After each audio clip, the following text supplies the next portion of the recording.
feel free to show civilians being killed. What I suggested is that you should provide all the context for those civilians being killed. They say that I want America to fight wars for Israel. Nope. First of all, Israel can take care of herself. If Israel is forced to the wall, the possibility of nuclear exchange is extremely high. That is why it is very important that the United States provide the material aid to Israel. How can you continue to condone the actions of the Israeli government? I don't just condone the actions of the Israeli Defense Forces and the Israeli government. I celebrate and laud them. How does it feel for me to poison the American public? We're not talking about Hamas. We're talking about children here. We're talking about women here. We're talking about elderly people. You make me sick. You make me sick. Ben Shapiro rose to fame through his quick-witted debates and controversial takes.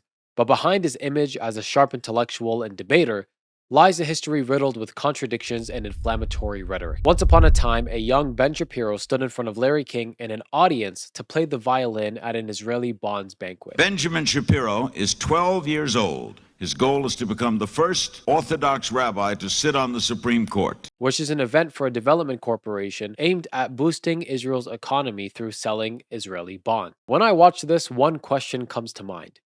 Did this young Ben Shapiro know that one day he would be orchestrating his own symphony of hypocrisy? It's clear that pro-Israeli rhetoric was around Ben since a very young age, and seemingly continued up until his academic career. And this is evident since some of his earliest online publications are riddled with frightening positions about Muslims and Arabs, namely Palestinians, like myself. And these positions are widely criticized as just being bigoted. For example, at just 18 years old in 2002, Shapiro published an online article titled "Enemy Civilian Casualties, Okay by Me?", coldly stating that he didn't really care about Arab civilian casualties in wars involving America and Israel, a sentiment that would echo disturbingly throughout the rest of his career. In the article, he says, "I'm getting really sick of people who whine about civilian casualties. Maybe I'm a hard-hearted guy, but when I see in the newspapers that civilians in Afghanistan or the West Bank were killed by American or Israeli troops, I don't really care. In fact, I would rather that the good guys use the Air Force to kill the bad guys, even if that means some civilians get killed along the way. One American soldier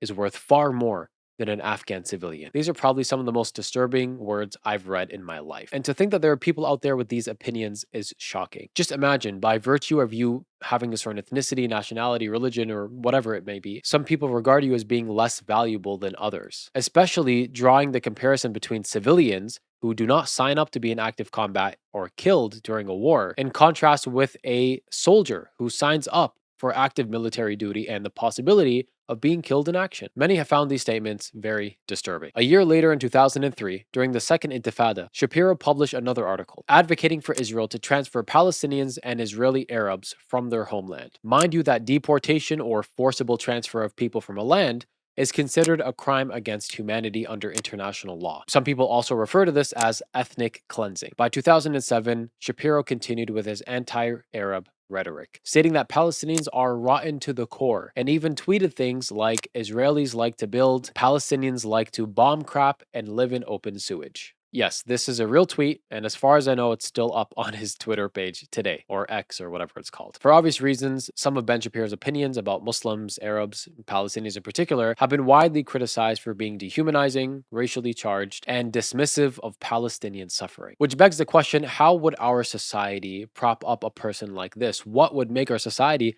look at someone like this and think, wow, I believe he deserves to have a platform and I want to watch more of him? See, Ben Shapiro crafted an image by debating college students, many of whom were ill-equipped for intense political discourse and varying debate tactics, which led to some pointing out that he seems to strategically avoid debating seasoned opponents and critics, resulting in some accusing him of avoiding debates that he could possibly lose, and obviously only engaging in battles that he would win. Just take this clip for example. We're not talking about Hamas. We're talking about children here. We're talking about women here. We're talking about elderly people. You make me sick. You make me sick. All the people who are today ranting, as you heard Mohammed Hijab doing right there, I don't hear them talking about liberating Gaza from Hamas, which is the greatest threat to the way of life of Gazans on planet Earth. Again, I have nothing but sympathy for Hamas, for the people that Hamas is. Now, just to remind you, Mohammed Hijab was not actually there in the studio. He wasn't there even virtually. This was a clip that was played.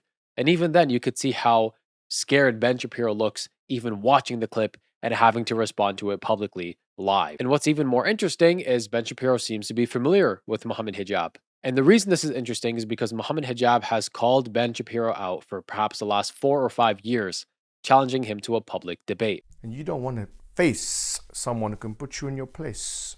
Yes, I challenge you. You pigeon-hearted, pusillanimous weasel. Academic weasel. Fraud. But if I were you, I would not get my hopes up about such a thing. I don't think Ben Shapiro would debate Muhammad Hijab or any seasoned opponent anytime soon. But what's even worse than this, what's even worse perhaps than losing a debate, is losing an interview. In 2019, Ben Shapiro faced a BBC interviewer named Andrew Neil. And unable to handle real scrutiny, legitimate scrutiny, he decided to accuse Andrew Neil of being a leftist and then ultimately stormed out of the debate. You said, Sure. Israelis like to build, Arabs like to bomb crap and live in open sewage. Well, as I say in an article entitled, here's a list of all the giant, bad, dumb things I've ever said. Was that dumb? But yes, that's a dumb tweet. And not only, but it is also important to mention that the next few tweets clarify that that tweet is specifically referring to the Hamas leadership, which, by the way, a BBC I've seen is relatively reticent to condemn. No, actually, it wasn't. What you went on to do and say, you are correct about the slur on Arabs. It's not all Arabs that want to live in open sewage and blow things up. It's just Palestinians, you went on to say. No, it says the ones who take sides against Israel in the Israel-Palestinian Arab population is rotten to the core, you went on to say. Not Hamas. You can think whatever you want of me. Why don't you frankly, just try and I don't care. I don't frankly give a damn what you think of me since I've never heard of you. And I've never heard of you until I briefed myself for this.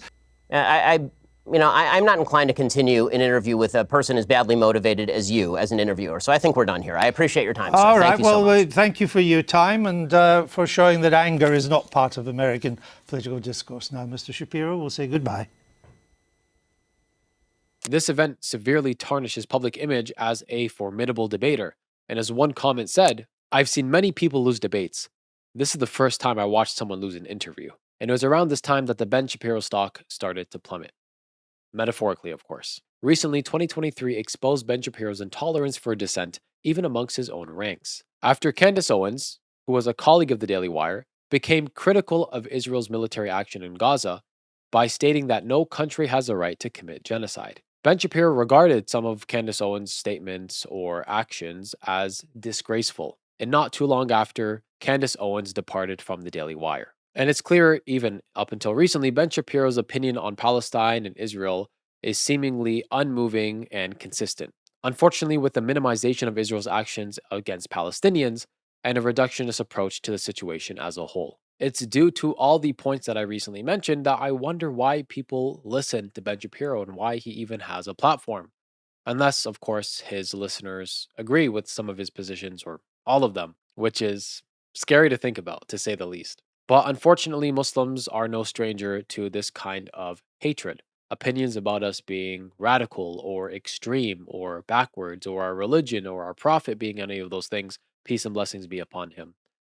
We are no stranger to it. Not only have we been intellectually attacked, academically attacked, we have been physically attacked, not just in these lands here, in their own countries, but they have come to our countries and attacked us there as well. So this kind of rhetoric is not very surprising, but it is up to us to clear the air. If you enjoyed this video and would like to create content yourself, check out Muslim Influencer Academy, which I created to make sure that people like Ben Shapiro are publicly counteracted by Muslims with their own platform. If you don't want to be an influencer but do like these kind of videos, then check out this video I made about Piers Morgan. With that being said, take care. I'll see you on the next one. Assalamu alaikum wa rahmatullahi wa barakatuh.